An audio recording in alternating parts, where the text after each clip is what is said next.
From JBS Studios in Greater New York, this is the JBS News Update with Teisha Bader. I'm Teisha Bader with the JBS News Update for Wednesday, December the 3rd, 2025.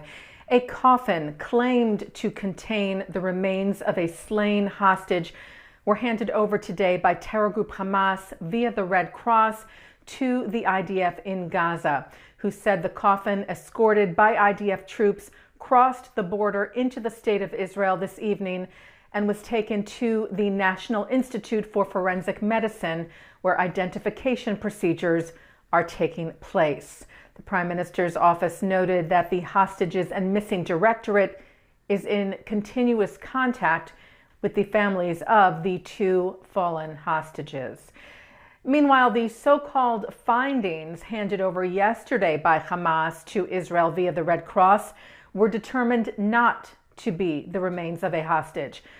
Israeli Prime Minister Benjamin Netanyahu's office said this morning, following the completion of the identification process at the National Center of Forensic Medicine, it was determined that the findings brought yesterday are not linked to any of the fallen hostages, reiterating that the effort to return them will not cease until the mission is complete to bring them to proper burial in their homeland.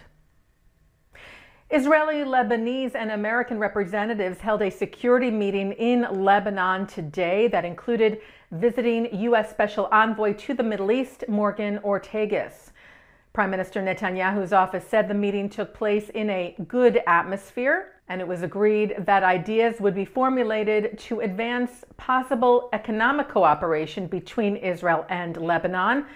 Israel clarified, the Prime Minister's office wrote, that the disarmament of terror group Hezbollah is obligatory, regardless of the advancement of economic cooperation, and saying the sides agreed to hold a follow-up discussion.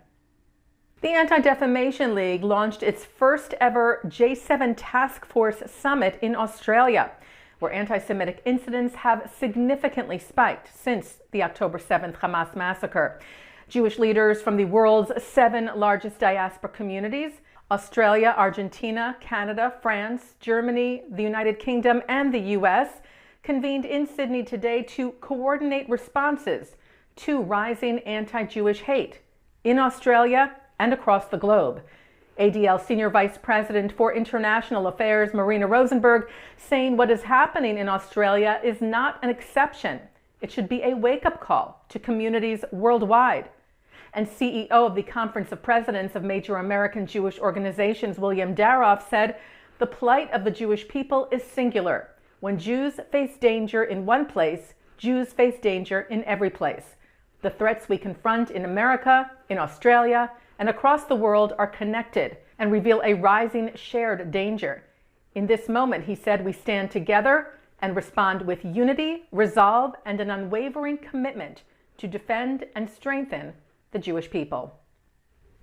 Well, Manischewitz has a new campaign. The iconic Jewish food brand is looking for the best Jewish college athletes in America. They've opened nominations now through January. The winners will be announced in March and receive a $10,000 cash prize, recognition by the International Jewish Sports Hall of Fame, and their face on a limited edition box of official Manischewitz matzah, which it's calling the L'Chaizman Trophy.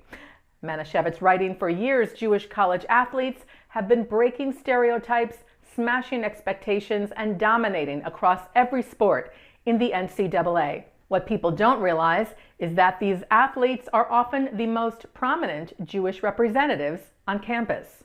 Manischewitz wants to give these athletes the recognition they deserve. Taking a look now at our programming for tonight on JBS for Wednesday, December the 3rd at 7 o'clock. Middle East scholar Dalia Ziada joins ISGAP leaders Dr.Charles Asher Small and David Harris to discuss combating anti-Semitism. At 8, special JBS coverage of the YU Maccabees versus NYU. At 10, David Harris is joined by Izabella Taborovsky to discuss her book, Be a Refusnik, a Jewish Student's Survival Guide. At 10:30, it's an encore of the news, and coming up next, it's Thinking Out Loud. And that's the JBS News Update for Wednesday, December the 3rd, 2025. I'm Teisha Bader. Am Yisrael Chai.